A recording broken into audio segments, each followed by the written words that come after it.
Magandang umaga po sa inyong lahat and welcome to another edition of our Healthy Davao Media Forum, which is a special episode of Kapehan sa Davao, held here at the second floor SMCT at Davao, SMCT Annex.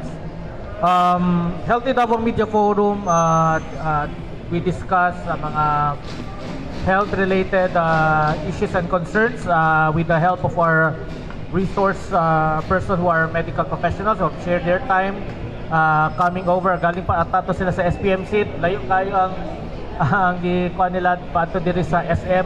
But we like to thank Dr. Nico Lu Araneta and Dr. Francis J. Lagudas. They will be discussing our topic for Healthy Davao Media Forum is rabies awareness and tuberculosis awareness. After because this kapehan is two parts, no? Yung second part, we have our friends from the mga transport cooperatives, no? They will be discussing the support for transport consolidation and PUP modernization. Bigyan tayo ng updates. So, unahin muna natin ang ating Healthy Davao Media Forum. I would like to ask opening statements. We start siguro with Dr. Nico. So, good morning everyone. I am Dr. Nico Araneta, an internal medicine resident third year in Southern Philippines Medical Center. So, we are here this morning to discuss regarding two important topics, the rabies awareness and TB awareness. So, we'd like to invite everyone to listen and just ask your questions if you need clarification or if there's anything that you'd like to know more about, and we'd gladly answer as much as our capabilities could offer. So, good morning everyone. I am Dr. Francis J. Lagudas from Southern Philippines Medical Center, a third-year resident of Family and Community Medicine. And then, I am one of the rabies program coordinator sa ato ang ADPC sa SPMC. And kauban na ko si Doc Nico, as he mentioned earlier, nga mo discuss po sa about sa TB. So this month we are celebrating the Rabies Awareness Month, wherein nagahatag tag information, apil na ning mga media forum nato or Healthy Davao na forum para mahibalaan sa tanang taga Davao or mga nagatan-aw sa tuwa karon. Thank you. Okay. Okay, we'll start with Dr. Nico then Dr. Francis. Yung sa tuberculosis, ano yung situation ngayon sa SPMC, maybe sa region or sa Davao, ano yung kinakaharap natin? And Dr. Francis, kasi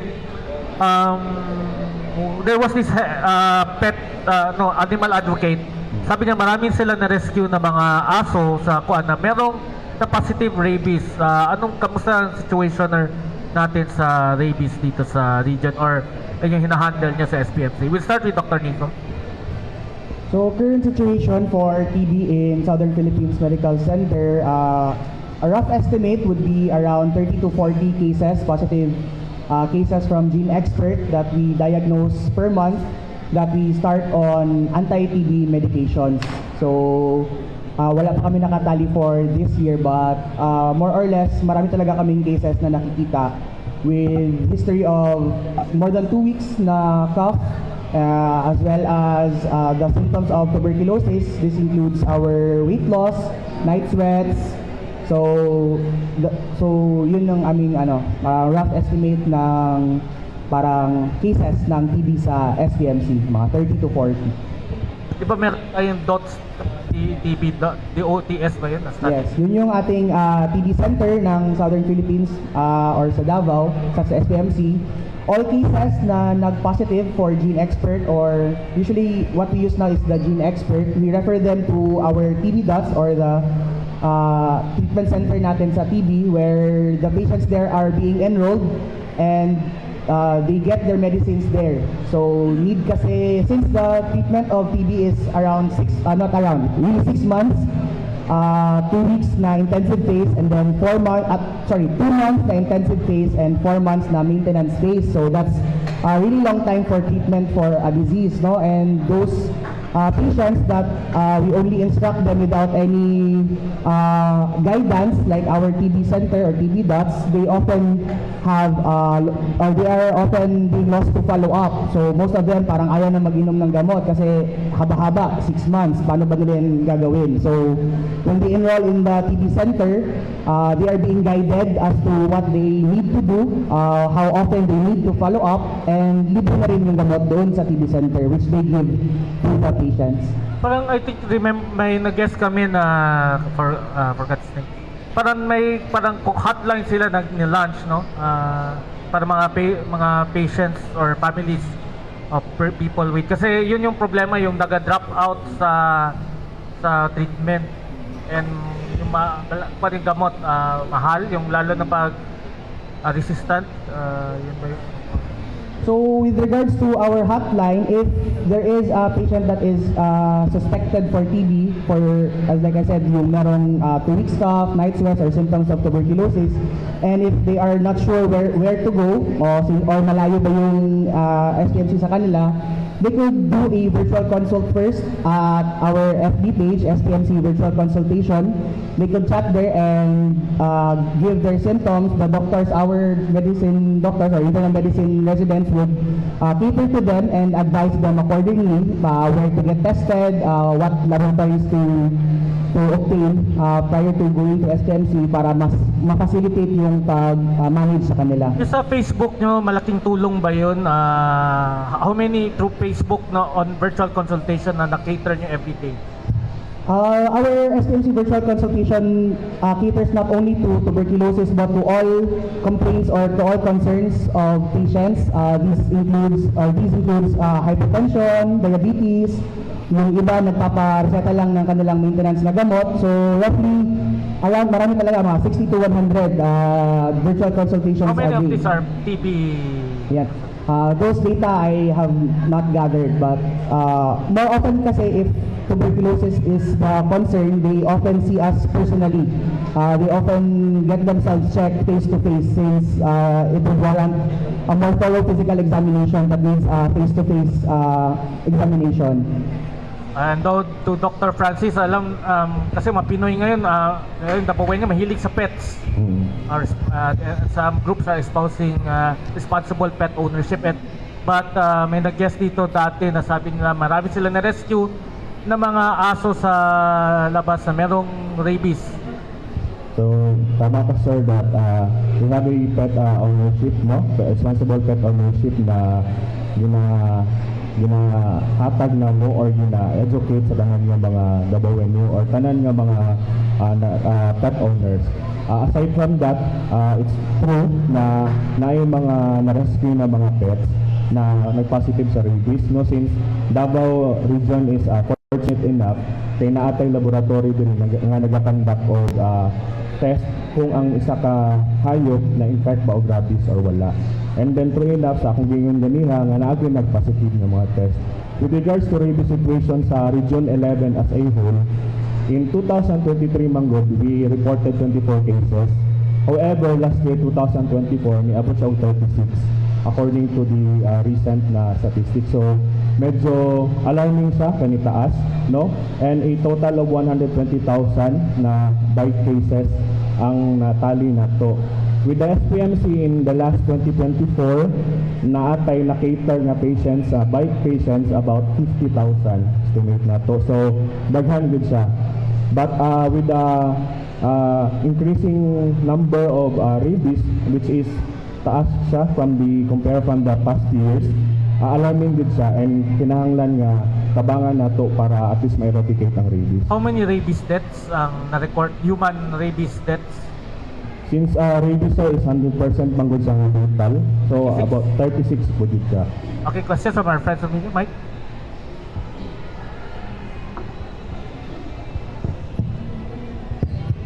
Good morning, Doc. Regarding sa data nato sa rabies, wala pay total total data within Davao region. Kato siya ang last reported according sa interview with the regional office at ng DOH.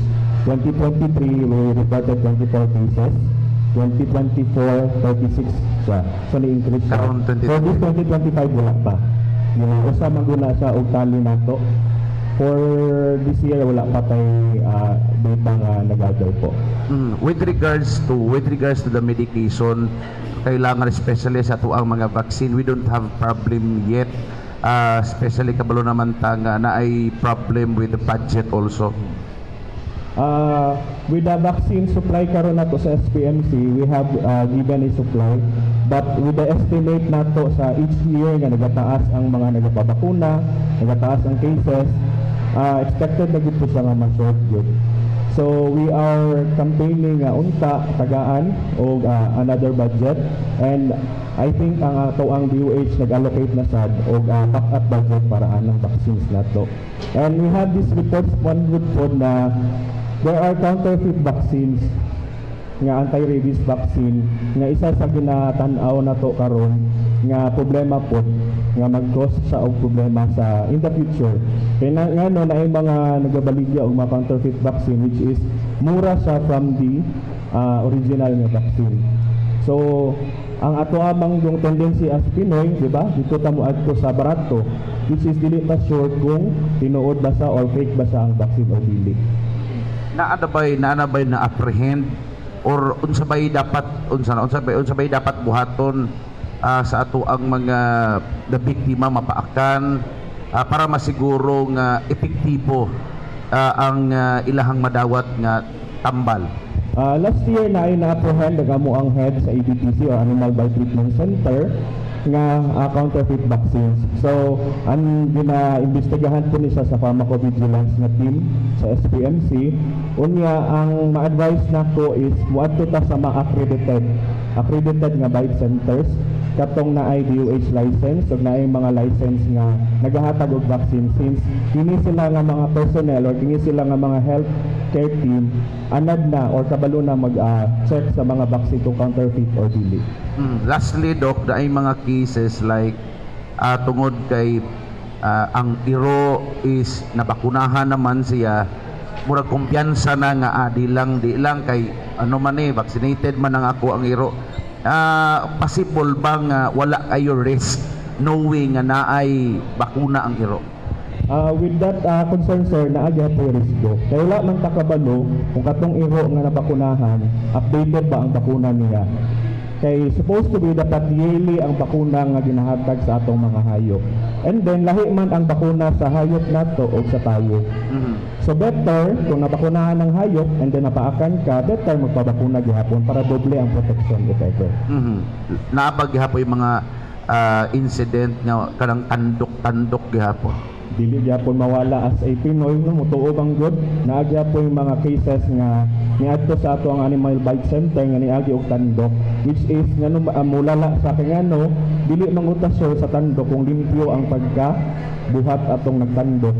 So imbes nga wala infection ng samad, madungagan og infection tungod nga nagpatandok. May data as to how many ang nagpatandok na nahimo na ang situation nilala.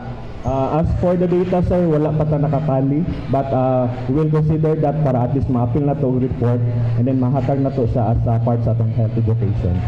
Thank you.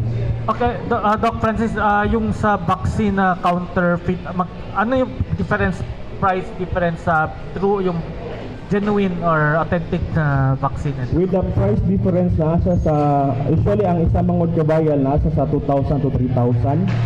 Ang mga counterfeit vaccine na alas sa 1.5 or almost 50% sa pero hindi original. talaga mag-work, para placebo lang siya na hindi talaga mag-work yung counterfeit or ang counterfeit ng udlita mangguto sigurado kung tinuod ba nga vaccine or vaccine gibutahan lang tubig, no?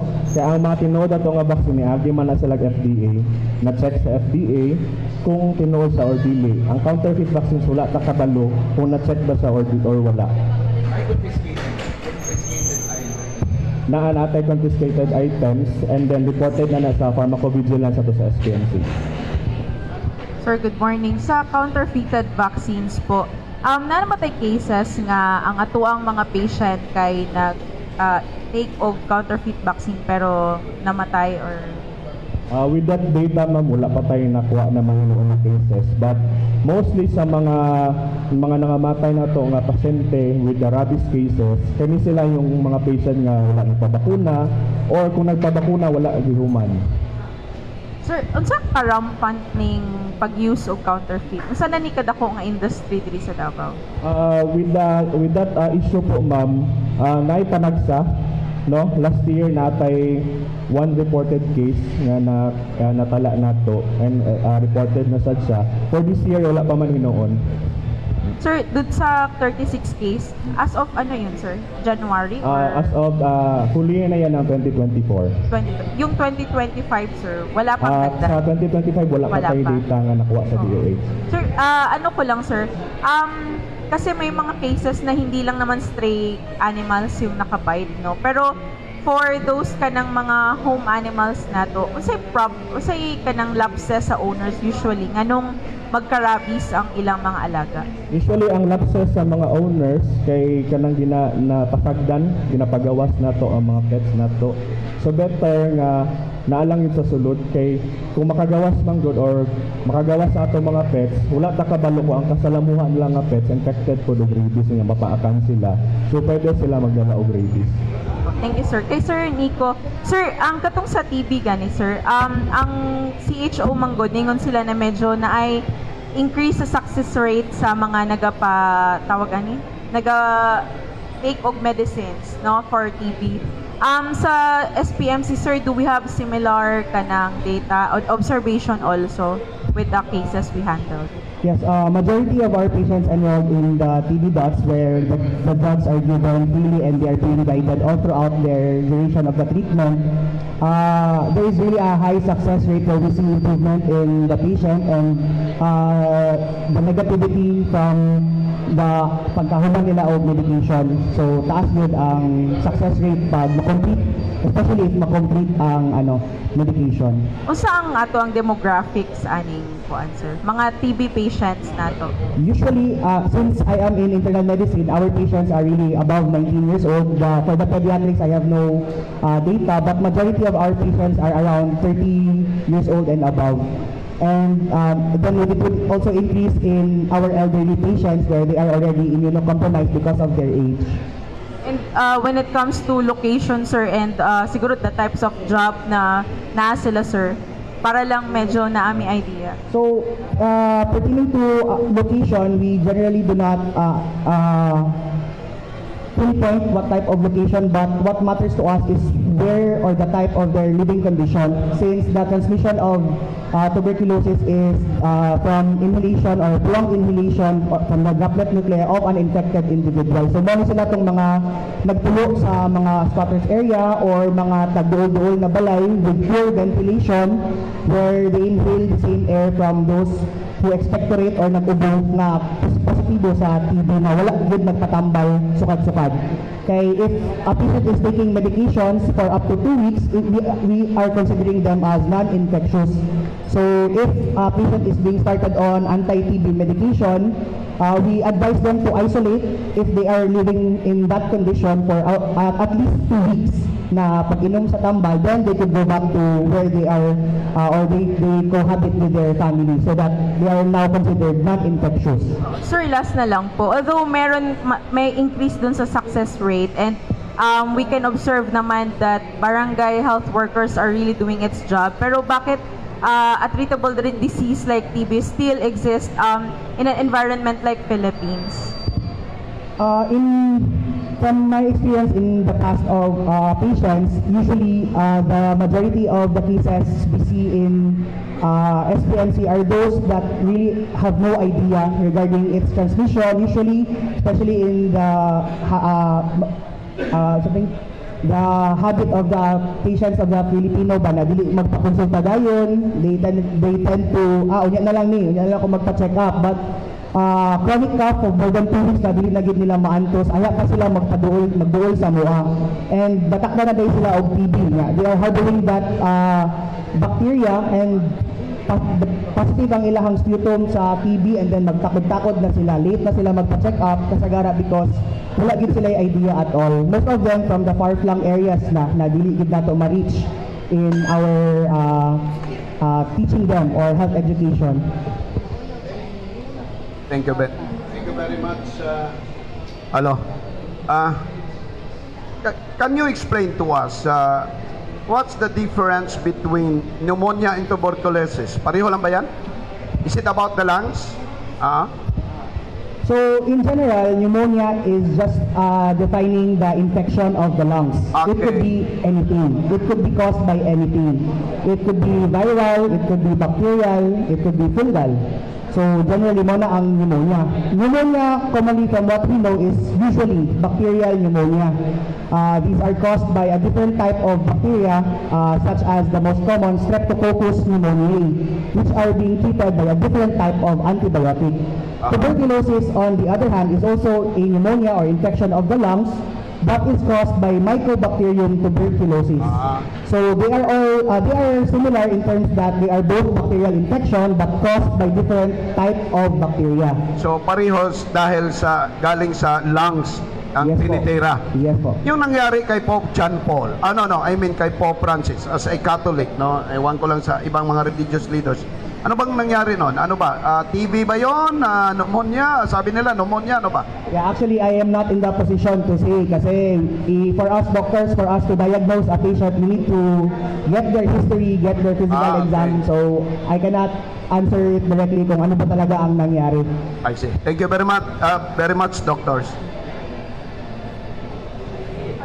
Sir, doon sa TB cases, ilan doon yung, out of all the positive cases, ilan doon ang result because of HIV or connected to HIV cases?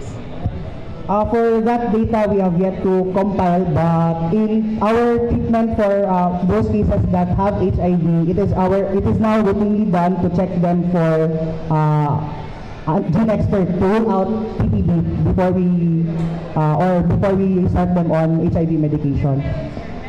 Meron naman. Usually for HIV cases that do not take their ARV or antiretroviral medication, since it lowers their immune system and get higher risk for them to get the tuberculosis. Good morning, Doc. Follow-up question na lang din po. Since you've mentioned na transmissible ang kining TB, sa paano ba nga pamaagi kay daghan man gud wala pa kabalo no nga matransmit di ay ni siya? So TB is transmitted via droplet nuclei. So these are when we cough, we release droplets. And since TB is a very small bacteria, it suspends in the air. But it needs usually prolonged exposure to this bacteria. So kaya yung na-mention ko kanina, usually our transmission happens in a poorly ventilated, closed setting at home where it promotes the transmission. So our droplet. So to prevent that, if you have cough and if you are not sure if you have tuberculosis or not, or in any respiratory infection, it could also prevent pneumonia, we wear our masks. Or do not expose or do not go near your family members if you are having those symptoms, and get yourself checked so we can treat them accordingly.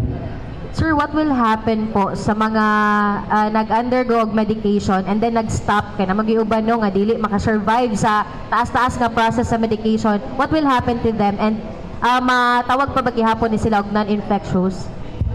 If they have taken their medication for 2 weeks, they are still considered non-infectious. However, we have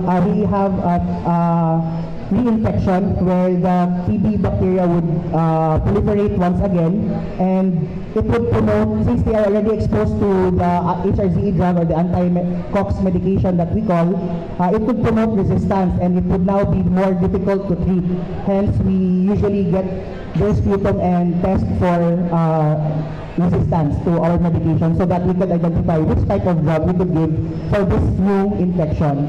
And we could know that the patient has reinfected or not. Usually kasi ma-asymptomatic magod na sila after the first month, second month, but still they need to finish the 6 months.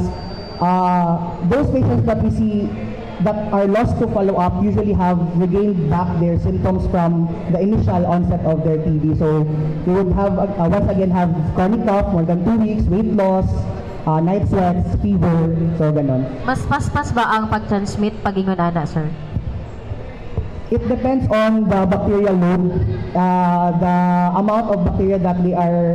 There are cases kasi na although they are sputum gene expert positive but have very minimal cough production or sputum production. So in that sense, lesser, but still we do not usually delineate less or high in infectivity. But as long as you have cough and you are not treated for TB and you are deemed positive for tuberculosis, might as well be isolated. Thank you, Doc. Doc Lagudas, good morning, sir. Ako lang i-clarify katong 24 last 2023 na cases sa rabies. Is it sa SPMC only? Overall, Region 12 na po. Region 11. 11, sorry, Region 11. 11, sorry. Okay po. The 120,000 bite cases sa Davao Region gihapon. Yes po. Okay, and then ang sa SPMC alone, sir? We have a total of more or less 50,000 po na bite cases po. Sir, ako lang itong na-apprehend nato nga mga counterfeit. Pila to unsay details adto, Doc? With the counterfeit na mga tambal, there is difference talaga with the box, no? Lahi ang box niya, ang lot number o ang batch number niya, even sa iya ang dial. So naay difference yun from the original o sa counterfeit. Mostly ang font size niya o ang pagkabutang sa batch number o lot number. Asa ba ni sila usually go-operate? Sa gawas lang sa hospital or sa gawas sa ato mga treatment center para mo baligya? Usually naa sila sa gawas sa treatment center or gawas sa hospital nagabaligya. So ang ubang mga pharmacy, no, wala pud sila kabalo nga these vaccines are counterfeit. So kana sa usa ka challenge po. So makasulod siya sa mga pharmacies nato, sir. Na ubang pharmacy, mga gagmay nga pharmacy nato, but with the commercial pharmacies, mga dagko na to nga pharmacies, wala tay problema ana kay they are insured na dili counterfeit ang ilang mga vaccines. Thank you po. Sir, balikan ako ang counterfeit na mga asa nato nakuha ni from Davao City ba ni na mga counterfeit or like from other municipalities or provinces nato na detect ni counterfeit na The one reported last year was from within SPMC area lang siya. So but maayo na lang our program coordinators and consultants within the ABTC center are capable of identifying counterfeit vaccines from the original vaccines. I don't know if you have any information on it, sir, but are there any areas din po or municipalities in the region where we detected this counterfeit na mga vaccines? That mamula tayong data with that. But once na may ma-detect tayo na counterfeit vaccines, we have a group chat kasi within the Region 11 that to warn every municipality and cities within Region 11 that there are counterfeit vaccines around. Going back to the pharmacy, sir, one pharmacy only that we detected selling this counterfeit vaccine. Yes, no. It's a small, unsa nga type of pharmacies? Mga lang po? May uban nga pharmacy nga small lang gud siya. But there are dili lang ta sure pod kung asa gid sila nagakuha ana. Sir, balikan nako ang ato ang mga vaccines in SPMC. Kamusta po? Do we have enough vaccines for our mga patients? Especially you mentioned that it is increasing tapos with sa anang kainit karon sa panahon, we are expecting it to increase. Kamusta po? Do we have enough for the year? As of now, naatay vaccines allocated for patients nga magpa-consult sa SPMC o magpabakuna. But with that, dili na to ma-sure kung hantod kano sa ang supply mo last. But the DOH has this plan na to augment if kulang ang vaccine na to. And even our SPMC na pre-plan nga augment or tagaan og augmentation kung magkulang gid ang vaccines na to. Pila ba kabuok ang vaccine nga available sa tong hospital karon, sir? As of now, wala ko'y recent data but vaccines are available naman. Thank you po. Thank you, Dr. Nico. Dr. Nick, balikan ako ang ato ang cases sa TV po. You mentioned that it is increasing. Kamusta po ang ato ang paghatag og medication sa ato ang mga patients? Enough din po ba ang ato ang free medicine, especially nga 6 months ni siya nga duration? Tama po ba for a year pa ang ato ang mga medication sa ilaha? Yeah, so our medications are generally available to everyone, not just in SPMC TB does, but also to the barangay health centers that have their own TB center. They are being given enough or adequate supply for the whole 6-month duration of medications po. Sir, kaning although we have been advocating na kanang treatable ang kaning TB, has there been cases gyapon po nga kanang ang stigma maka-affect for patients to seek help? Labi na kay pagmabalaan sa mga sinin, nanay TB, mura siya pinalayuan sa mga tao. Kamusta? How do we deal with that? Ug kaning siguro sa mga mental health na lang din po sa ating mga TB patients, for them kanang di sila ma-feel na isolated, especially kay sometimes lahit sila. So, when we have patients, we do not just talk to the patient, but we also talk to the family members, since they are the ones who are exposed and have a lot of questions. Hala, natiti akong pasyente. Ang uban nasa balay ka, uban na namo. So, we teach them that TB is really treatable, especially if they take their medications religiously. And if one of their family members have symptoms, to have them tested as well. As for the stigma, once they see kasi that the patient is improving, they will all understand that it is really treatable and improving sila, and mawala na yung stigma nila na natatakot na sila. So, ganun. So, it all boils down to patient education and teaching them that it is really treatable. Okay, we'll be entertaining a few questions by my part.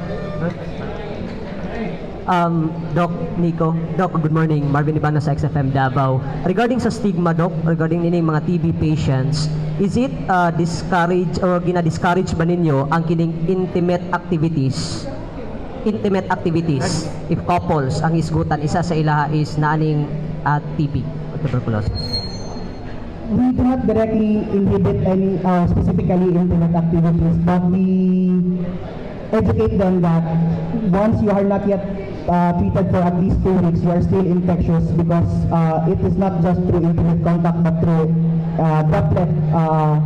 droplet nuclei ang kanyang mode of transmission. So, pag ubo pa lang, it will suspend in the air. How much more if through physical contact? Okay, last question, Dr. Francis. Kailangan ba mag-vaccine, magpa-vax ang tao maski hindi siya nakagat? Or kailangan makagat yung tao para mag-vaccine siya? With that sir, natay ginatawag nga pre-exposure, no? Labi na tong mga nagatrabaho sa mga veterinary clinics, katong mga nag-handle sa mga pets, o katong mga healthcare workers nato na bisan wala sila paak, we advise them a pre-exposure nga prophylaxis, which is a schedule gihapon siya nga vaccine nga ginahatag nato. And our DOH nag-include na po sa mga bata nga apil ang rabies vaccine sa ilaang immunization. How important, di ba, after nakagat washing, how important is that? Ang isa sa importance sa washing, kung mapaakan ta og iro, hugasan dayon nato og sabon og tubig, flowing water dapat for 10 minutes. Kay even ang laway man gud ang nagadala og rabies na virus. So sa paghugas pa lang, mawala na sa mawash off na sa in 10 minutes dapat na flowing water. I was bitten by a pet, pero giturukan ko, aside from vaccine, anti-rabies, tetanotoxoid, i-record ba talaga na? Yes, we give also tetanus toxoid vaccine kay dili man pud sure kung rabies ra ba nga virus ang naa, basta na apoy tetanus nga kagaw ang present dito sa pagpaak. So it's an open wound kasi, so we usually give tetanus toxoid vaccine para protektado po sa tetanus. Kay naprotektahan ta sa rabies, basin kadugayan na tetanus po ta, so at least duha atong nahatag. Okay, thank you so much, Dr. Nico and Dr. Francis. Parting statements po natin, announcement sa ating mga audience. So, few words, having discussed everything about the tuberculosis. So, if you have symptoms, as mentioned before, fever, night sweats, chronic cough of more than 2 weeks, please have yourself checked so that we could initiate treatment promptly.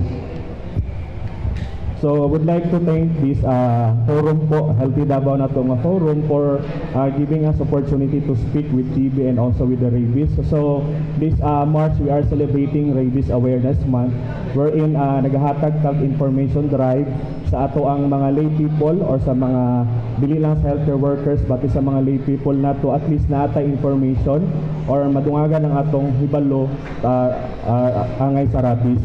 And then if ever mapaakan ta, mao to hugasan nato og sabon nya flowing water for 10 minutes and then magpabakuna sa pinakaduol natong health center or rabies treatment center. Thank you. Okay, thank you so much to our guests. Part 2, we have from okay, this ends our Kapihan Healthy Davao Media Forum, but we have part 2, support for transport consolidation and PUV modernization. Daghang kay salamat, doctors. We have our guests from Davao del Sur and North Davao. We have Jean Bangay, Kapatagan Transport Cooperative, Ma'am Evelyn Garciano and Gilbert Podio. Ma'am Evelyn is from Davao del Sur Transport Cooperative and Sir Gilbert is from North Davao Transport Federation. Yeah, Ma'am Jean, Ma'am Evelyn and Sir Gilbert for the part 2 of our Kapihan sa Davao. Held here the second floor. We'd like to thank SMCT Davao again for hosting our weekly Kapihan. Announcement, wala po tayong Kapihan sa Bagong Pilipinas tomorrow. Yay. Okay, they will be issuing a statement of support for transport consolidation and PUV modernization. I think meron sila statement or mag-start po tayo. Yes to PUV modernization. No? Ma'am, start na po tayo. Sinong mauna? Si Ma'am Evelyn, si Ma'am Jean? Ayan. They are, yes to PUV modernization. Hindi po tayo na ma-updates no, regarding sa inyong mga cooperative. Ma'am Jean? Magandang umaga sa lahat. Ako po si Ginita Bangay ng Kapatagan Transport Cooperative. Ito po ang aming statement of support with the transport service entities of Davao del Sur and Davao Occidental. Fully support the public transportation modernization program and its goals of improving the country's public transportation system.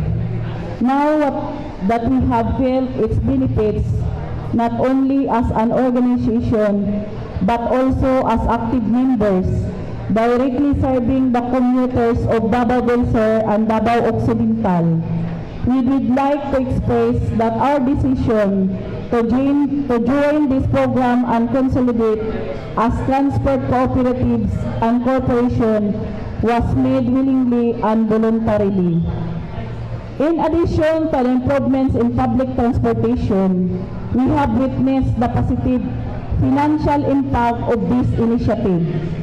The program was provided significant financial incentives to our drivers, auxiliary workers, and members, ensuring a more stable and sustainable livelihood.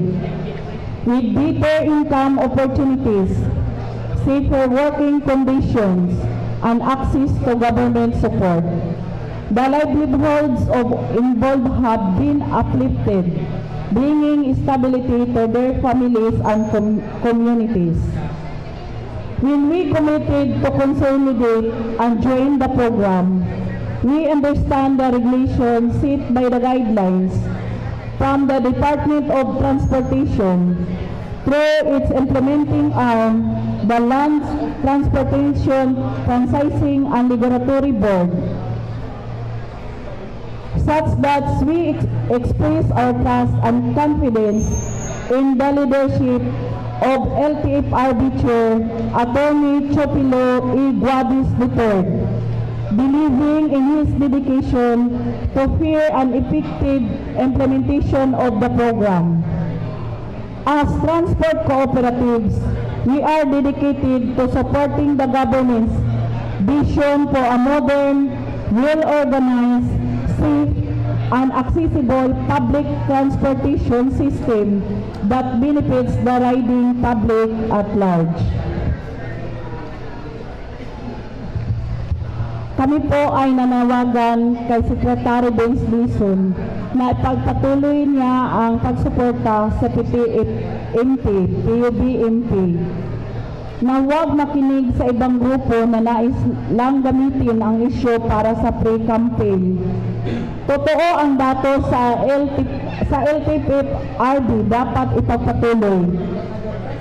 Dapat consistent ang gobyerno sa mga programa, lalo na sa modernization, dahil ito ay pasok sa programa ng Bagong Pilipinas.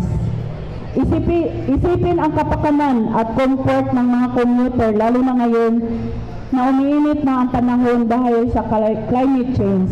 Dahil ang ating modernization ay pasok doon sa mga usok sa mga sasakyan, at ito din ay makakatulong sa problema natin sa traffic. Ma'am Evelyn, Sir Gilbert, na may additional. Good morning sa ato tanan. First of all, ako si Gilbert Escorio, chairman sa Tagong Mako Transport Cooperative, same as chairman of North Davao Transport Cooperative Division. This statement to support of our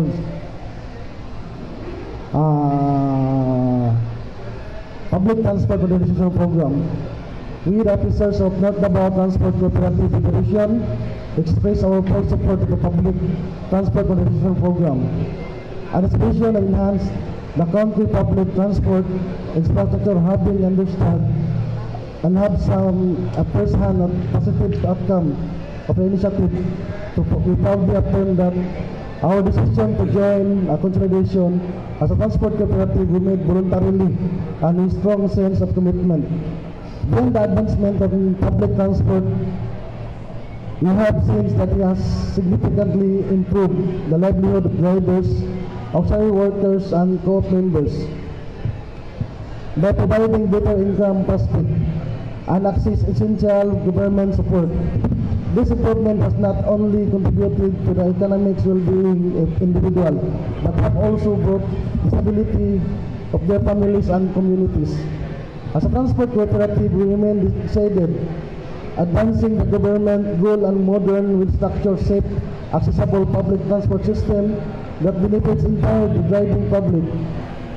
We choose the voluntary consolidated and participate in this program. We fully understand our regulation outlined by the Department of Transportation and Agency and the Land Transport Franchising and Regulatory Board, with this mind to express our confidence and leadership of LTFRB Chair Attorney Tetulo E. Gladys III. Trusting is a commitment to fair and effective continued implementation of the PTMP.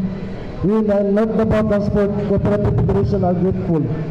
Sana po makarating ito kay Sik Dizon na patuloy po niya ang pagsuporta ng Public Transport Modernization Program. Magandang araw sa lahat. Ako po si Evelyn Garciano, galing sa Davao Sur Transport Cooperative. So, sa amin po sa PTMP, sa Public Transport Modernization Program, so meron na po siyang 88% po na routes at 92% po na consolidated units. Then, sa Region Garavang po, meron na pong 32 transport cooperative at meron din pong 86 modernized units na po. Questions from our friends sa media? Hello. Siguro sa isa lang po ako. Last year po we submitted a manifesto. Kamusta po? Saan ay update ani mga ma'am sir? Kung na po ang respond ba sa manifesto nga gisubmit sa ato ang grupo dito sa national?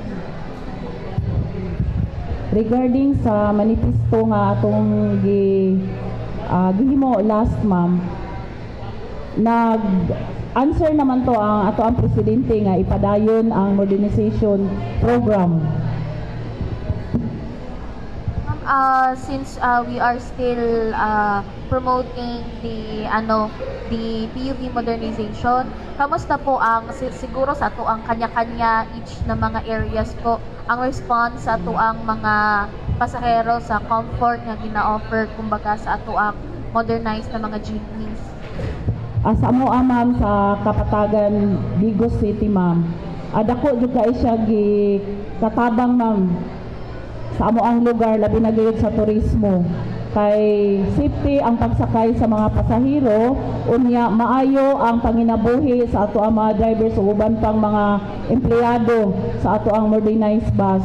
Unya ang access pod ma'am sa panginabuhian labi na sa mga kay layo mi sa syudad, dali na lang sila makaadto sa syudad para sa ilahang mga personal nga mga transaksyon tungod sa ato ang bus. Unya safety pod sila ma'am sa ilahang pagbiyahe, nya maka-safe pod sila, safer ang ilahang mga gasto ma'am sa transportation. So, thank you sa pangutana ma'am. So, sa mo sa Davao Road Transport Cooperative, isa ko ka operator po sa traditional jeep. Pero, sa nakumpara na ko sa modernization o sa later alas na traditional jeep, so, ngayon po 99% yun siya na improvement. Kay dati, sa amo ang traditional jeep, so amo pa tanan apil ang maintenance, apil pa ang cost tanan-tanan nga expenses sa among traditional. So, within sa nahimo karon na PUVMT o PPMT, dako gid kayo siyang impact labi na sa mga drivers, labi na sa MOA na daghan ning natabangan, then isa pod labi na sa mga commuters. So daghang mga parents, mga ginikanan mo na positive gid sila na support kay daghan po mga estudyante labi na sa Digos, so daghan kay mga school dara na mga college, high school, mga senior high, so daghang mga nagka-eskwela. So kapag abot sa modernization, ang ilang mga anak wala na nila dito boarding house, so ilan lang kita pauli kay kami nagamit po yung fleet management. So ginakita dyan na mo every morning and until evening ang lahat ng mga commuters para amo silang ma-provide sa safe na pag-travel. So thank you. As of now, sa North Davao, Banda Norte, wala pa nila nakakuha ng modernized jeep. Ang na-experience namo sa consolidation, na kuha na mo ang mga unit na mo, na monitor na mo nga tanan sila, registrado, na sila yung mga complete insurance, nagdagan sa highway, na wala to ang mga kulurong na membro sa kooperatiba sa unang atong mga jeep na nagdagan. Mga nga mong na-experience ako kayo, na monitor naman sa every cooperative ang mga unit na nag-obiyahe taga-adlaw.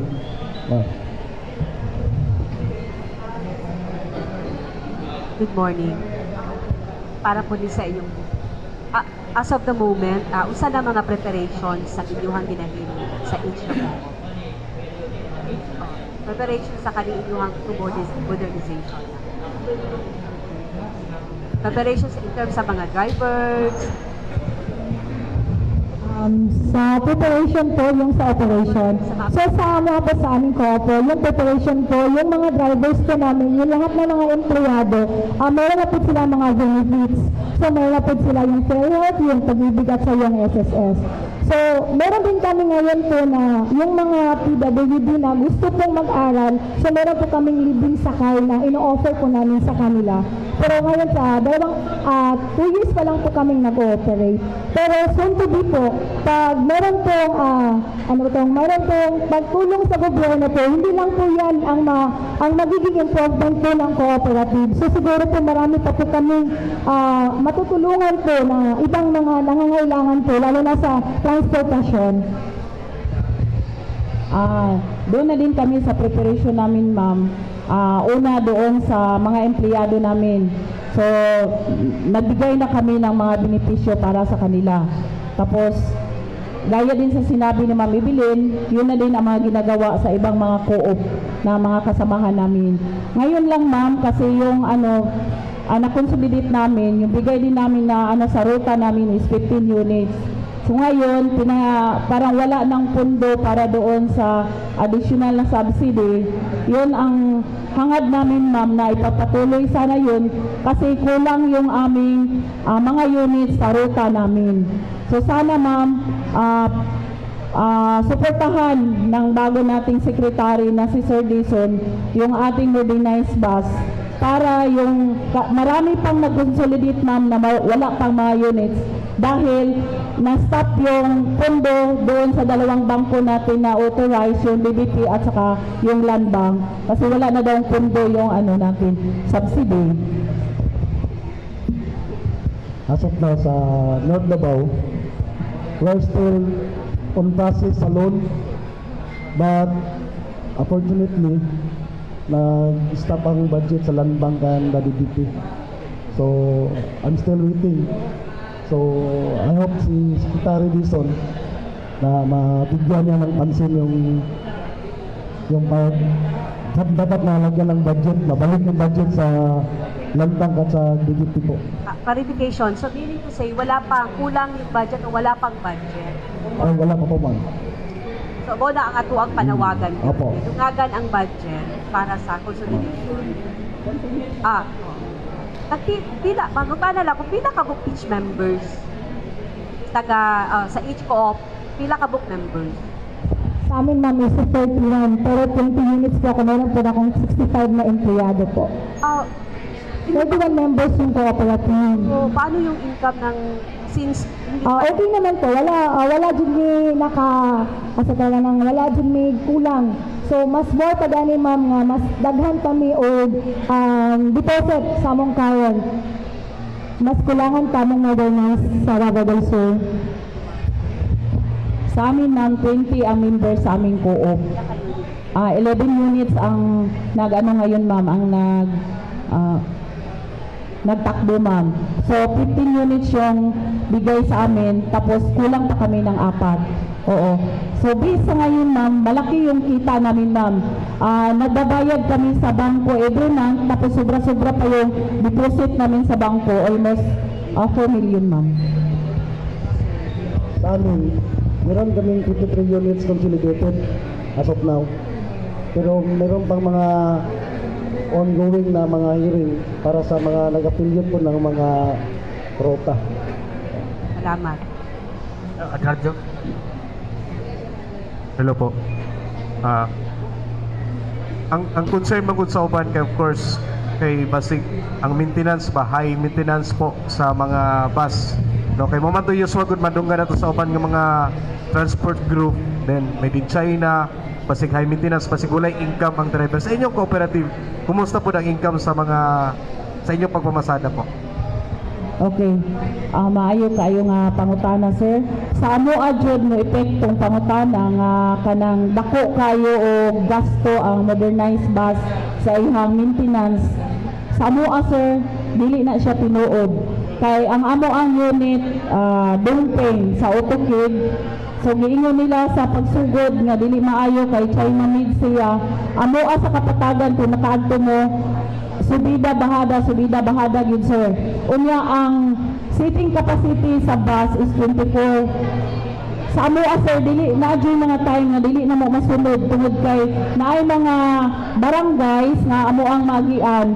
Unya mo para siya, sir, maski puno na dili man pud pwede nga dili na mo parahan kay batoon man ni. So, mao tong gipasakay, wasa isa maabot pag 30 kapin. Pero kaluoy sa Ginoo, sa maintenance sa misgutan, wala man mi naka-encounter na dagko kayo og maintenance, sir. Unya, ang pisa niya mapalit raman pud disi asa diri sa Davao na araman siya available. So ako sa additional, ang unit naman sir is puso. So ngayon po sila mahal. So naman dyan na China, barato, puso, mahal. So about sa maintenance na kaya, rapid na mo siya. Kaya ang sa puso na mo, mas mayon agad siya after sales. Kaya si supplier pa siya, co-op is transport is bago pa lang dyan. So mo ginamang ginatanaw is ang after sales. So karon sir, sa related sa among maintenance, among dagan sa isa ka adlaw mo abot siya og 350 to 400 kilometers per day. So ang gidagan sa among kada units. So naka-survive ni sir, mas more pa ang ang extra kaysa sa amo ang mga maintenance. So, How about sa income? Unsay sistema sa driver ug mga konduktor? Sa ba inadlaw ilang kuan or kanang porsyento sa income sa biyahe nila? Sa amoa sir, sa Kapatagan Transport Cooperative, inadlaw sila sir. Ang amoang driver sir, nasa lay 500 per day, plus napa sila 150 nga allowance. Tapos napa jud sila incentive sir, kung makakuta sila sa mulapas ang ilang remittance sa gikuta na mo nga para sa amo maintenance o para sa amo ang bangko. Napa sila 10% nga incentives. Daily ang ilang salary sir. Oh, at ano mo kung makita sa Davao del Sur, nag-ato ko niya. Of course, makita dyan naman every lungsod doon nanay gagmay nga mga bus nga ginasakit. Makaingon ba ka ma'am nga epektibo siya o dako siyang tabang sa riding public labi na sa may areas Davao del Sur. Nya pausel siya ma-encourage na to sa uban nga mga provinces po sa Davao region. Yes sir. Ang ako ang masulti sir, dako di kayo ikatabang kani nga programa sa atong gobyerno sir. Labi na in terms sa ato ang panginabuhian sa ato ang mga commuter sir. Dako kay siya ikatabang. So kanang giingon nila sir nga lisod, istorya ra gyud na sir nga ingon nila dili makabayad sa ato ang bayronon sa bangko sa ato ang loan, dili gyud na siya tinuod sir. Basta magkasinabot lang ang isa ka co-op sir ang mga members. Okay ra gyud kay sir, nga makita pod ang mga members sir. Thank you. Ma'am, sa driver, before katong wala, di ba, daily, katong nag-drive pa siya sa jeep, pila ang ilang, compared sa karon na part sila sa co-op, pila ang ilang nakita? So sa kuan sir, sa katong sa traditional ba ka, kung ano kay traditional, so mas dito man gud nidadak-an sir panahon nga nangayo na siya og maintenance. Dako siya kita, pero dili pud siya kaingon nga dako sir, kay wala man pud ni tarong benefits. So ang amo atong mabayaran is SSS lang jud usay bagani sir, dili pa jud ni maka-full kay tungod ang kita man gud sa jeepney usahay taas bubo. So as karon sir sa traditional siya, sa modernized ang tabangan man gud siya as hihil. So si co-op ang magdala. So kami as operator, so nanami monthly na or daily na income na makapasupport sa among family. So sa maintenance po so dili na po namo makaver kay si co-op naman ang naghandle sa maintenance.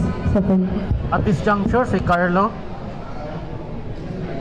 Magandang umaga po sa ating mga pinagpipitagang bisita sa oras na ito. Okay, ako nang pangutano for clarification. In the past years nga wala kayo yan dungo gani nga maong pag-modernize sa tuwang jeepney. However, na may ubang mga driver nga usahay nga mo-back out sila due to the fact nga although it cannot be covered sa ilahang adlaw-adlaw na gastuson ilabi na sa boundaries. So katong mga nahibilin gyud nga miyembro sa kooperatiba, how would you ensure nga complacent ang ilahang pag-support within the PUB modernization in their respective transport cooperatives po?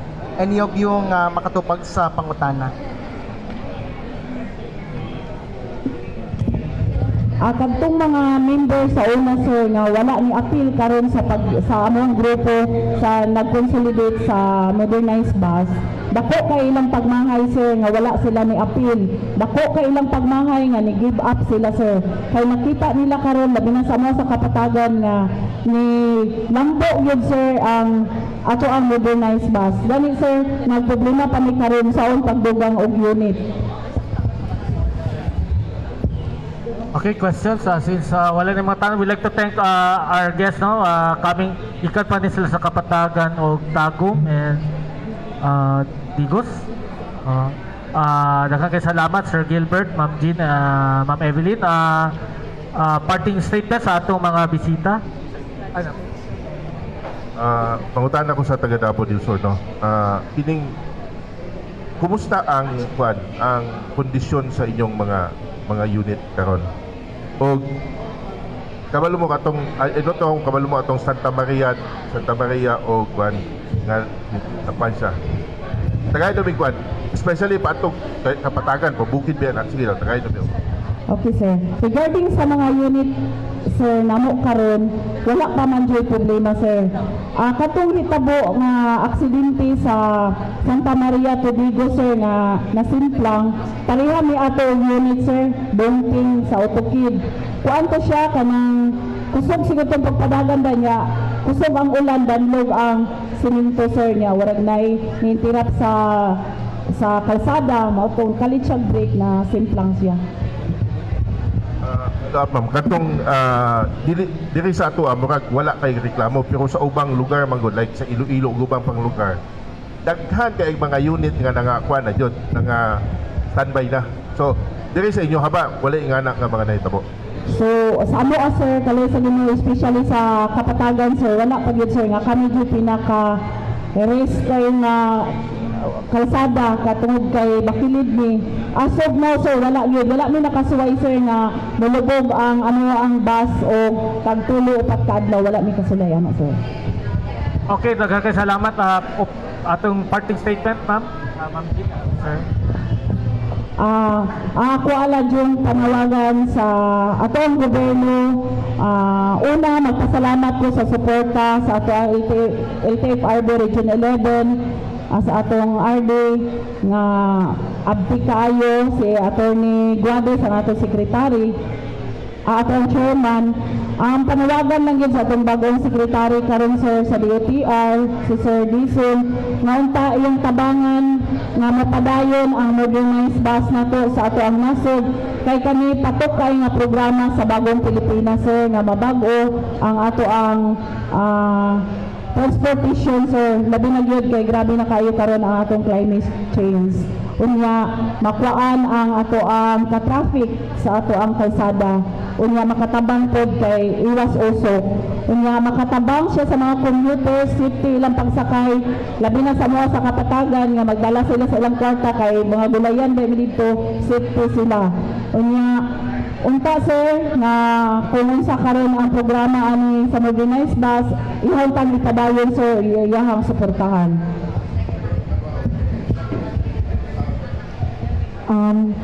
Pagpasalamat ko sa kami karon nga gihatag sa presscon. Salamat kay sir kay nasulti na mo ang among gusto nga ipaabot.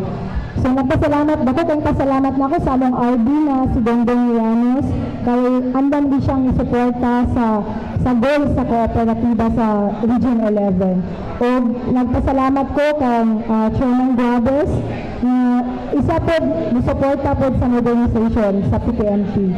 O labi na nanawagan ko ni Secretary Dison na ianaon tang-awon o kunsa ang kaayuhan nga gihatag sa modernisasyon sa isa ka relihiyon ay isa ka region. Kay diri sa Region 11 wala bang jud may problema nga wala jud namo na silbad. So naman jud na siya and first time jud ka mag-modernize pero sa amo 100% na i-offer namo na okay kayo ang pag-implement sa PTMP. So karon nihangyo mi nga unta mahatagan pa og additional na budget o daghan pa mga budget. Kay kani ano ang gibuhat, kani ang amo ang kanang basugan na modernisasyon dili ni para namo, para ni sa among mga generation sa unang abot buhok. Salamat. May muntang pag-usap, no? Akong ko nangako ang kagalingan ng hirap sa Mugnabaw Transport Cooperative. Salamat kayo sa karong na panahon na kinungaturon na pagdayag ang amo ang ipang dating sa transport sa mga problema na dapat suportaran sa gobyerno. Ang modernisasyon lang akong nakita, ipong impact na sa mga commuter, especially itong mga taga-adlaw nga nagsakay katong mga estudyante, katong mga trabahante, na dili na sila magsiksikan dito sa among experience na mo dito sa probinsya. Pati yung lisod ang sitwasyon dito sa mga jeep, sa mga karaan ng mga kuwan. Naot nga si Secretary Dison, i-continue ang iyang pagsuporta sa PTMP para mapadayon po dito, hindi lang sa Dilson, mapadayon po dito ang guwan, mapalawid pa ang ang modernization program sa transport o walang to mahimbutag. Dugang lang sir, kung naamay mga co-op nga nag-consolidate sa modernize na to nga programa, kung wala man, naguba man ang ilang sir, wala man siya kabayad. Tungod kay naglabo ang ilang mga kooperatiba sir. Dili na may manghilabot sa Luzon, na bago karon dito sa sa Manolo Portage. Ang hinungdan kay nagkasamok ang ilang mga member sa grupo sir, mayroon dyan na hinungdan.